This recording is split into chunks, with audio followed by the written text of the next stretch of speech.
اعوذ باللہ من الشیطان الرجیم بسم اللہ الرحمن الرحیم قال اللہ تعالی فی القرآن المجید والفرقان الحمید الف لام میم ذالک الکتاب لا ریب فیہ ھدی للمتقین۔ ہم میں سے جتنے بھی انسان ہیں نا دنیا کے اندر، ہر انسان کی یہ خواہش ہوتی ہے کہ وہ کام تھوڑا کر لے لیکن اجرت اس کی اسے زیادہ مل جائے۔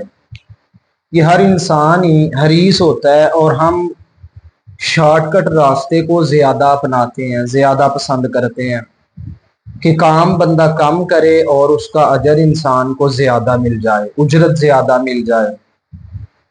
تو ایسی ہی بات ایک حدیث مبارکہ کے اندر موجود ہے۔ رسول اللہ صلی اللہ علیہ وسلم کا پیارا فرمان ہے، صحیح البخاری کی حدیث ہے۔ ایک صحابی آئے اور اللہ کے رسول کو بتلایا، ایک صحابی کے بارے میں بتلایا گیا کہ یہ ساری رات کھڑا ہو کر کے قل ھو اللہ احد کی تلاوت کرتا رہا۔ تو نبی علیہ السلام نے دیکھا نا، اور وہ صحابی جو بتا رہے تھے وہ اس چیز کو چھوٹا جان کے بتا رہے تھے۔ نبی علیہ السلام فرمانے لگے والذی نفسی بیدہ انہا لتعدل ثلث القرآن، قسم ہے اس ذات کی جس کے ہاتھ میں محمد صلی اللہ علیہ وسلم کی جان ہے، یہ جو قل ھو اللہ والی سورت ہے نا، سورہ اخلاص، یہ قرآن کے ثلث کے برابر ہے، یعنی ایک مرتبہ پڑھنے سے 10 پاروں کا ثواب ملتا ہے انسان کو۔ تو جو بندہ 3 بار پڑھ لے تو اسے پورے قرآن کا ثواب ملتا ہے۔ تو کتنی دیر لگے گی ہمیں 3 بار پڑھنے میں؟ 1.5 منٹ یا 2 منٹ لگیں گے۔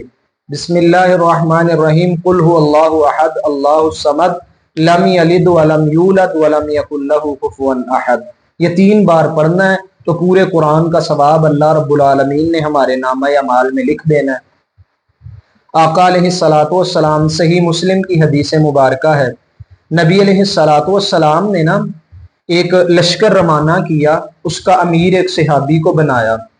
تو وہ صحابی لشکر کے امیر جو تھے وہ جب بھی نماز پڑھاتے تو قل ھو اللہ احد آخر پہ تلاوت کرتے تھے۔ تو صحابہ کرام نے شکایت کی اللہ کے رسول صلی اللہ علیہ وسلم سے کہ یا رسول اللہ، یہ جب بھی نماز پڑھاتا تھا تو یہ قل ھو اللہ آخر پہ پڑھتا تھا۔ نبی علیہ السلام پوچھنے لگے کہ فرمایا کہ اس سے پوچھو وہ ایسا کیوں کرتا تھا۔ نبی علیہ السلام نے جب اس سے پوچھوایا تو وہ کہنے لگا کہ یا رسول اللہ صلی اللہ علیہ وسلم، میں اس لیے اس سورت کو اتنا پڑھتا ہوں، اس سورت سے اس لیے مجھے اتنی محبت ہے کہ اس سورت کے اندر صفات الرحمن، رحمان کی صفات ہے، اللہ رب العالمین کی اللہ کی صفتیں ہیں اور میں اسے پڑھنا پسند کرتا ہوں۔ تو نبی علیہ السلام فرمانے لگے، صحیح مسلم کی حدیث ہے، آقا علیہ السلام نے فرمایا کہ اسے خبر دے دو ان اللہ یحبہ، اس کا اس سورت کی سے محبت کرنے کی وجہ سے اللہ رب العالمین بھی اس بندے سے محبت کرتے ہیں۔ صرف پورے قرآن کا ثواب ہی نہیں بلکہ اللہ کی محبت کے بھی ہم حقدار بن جائیں گے۔ پھر اس سے آگے سلسلہ احادیث صحیحہ کی حدیث مبارکہ ہے، رسول اللہ صلی اللہ علیہ وسلم کا پیارا فرمان ہے، آقا علیہ السلام فرماتے ہیں من قرأ قل ھو اللہ احد، جس بندے نے بھی قل ھو اللہ احد پڑھی نا 10 مرات، 10 مرتبہ جو بندہ پڑھ لیتا ہے قل ھو اللہ والی سورت، تو آقا علیہ السلام فرماتے ہیں بن اللہ لہو قصرا فی الجنہ، اللہ اس کے نام کا جنت میں ایک محل بنا دیتے ہیں۔ سبحان اللہ، کتنی یہ فضیلت والی بات ہے۔ تو حضرت عمر بیٹھے ہوئے تھے صحابہ میں، کہنے لگے اللہ کے رسول صلی اللہ علیہ وسلم بات سنیے ایمان تازہ ہو جائے گا۔ فرمانے لگے اللہ کے رسول صلی اللہ علیہ وسلم پھر تو ہم جنت میں بڑے محل بنوائیں گے، 10 مرتبہ پڑھنے سے جو جنت میں محل بنتا ہے تو ہم تو بڑے محل بنائیں گے۔ تو آقا علیہ السلام فرمانے لگے مسکرا کر کے کہ عمر تو پڑھتا پڑھتا تھک جائے گا، اللہ اجر دیتا دیتا نہیں تھکتا۔ 3 بار پڑھی تو اللہ نے پورے قرآن کا ثواب عطا کر دیا۔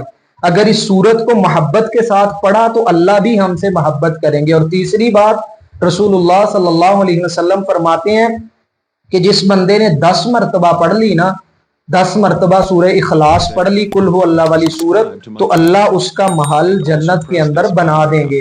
تو اگر ہمیں بھی چاہتے ہیں پورے قرآن کا ثواب لینا چاہتے ہیں، اللہ کی محبت کا حقدار بننا چاہتے ہیں اور جنت میں گھر بنوانا چاہتے ہیں، تو قل ہو اللہ والی سورت کو اپنائیے. 3 بار پڑھنے سے جنت کے اندر انسان کے 3 بار پڑھنے سے قرآن کا ثواب، 10 بار پڑھنے سے جنت میں محل بن جاتا ہے. اور اس سورت کو محبت کے ساتھ پڑھنے سے اللہ رب العالمین جو ہے وہ انسان سے محبت کرتے ہیں. اللہ رب العالمین ہمیں عمل کی توفیق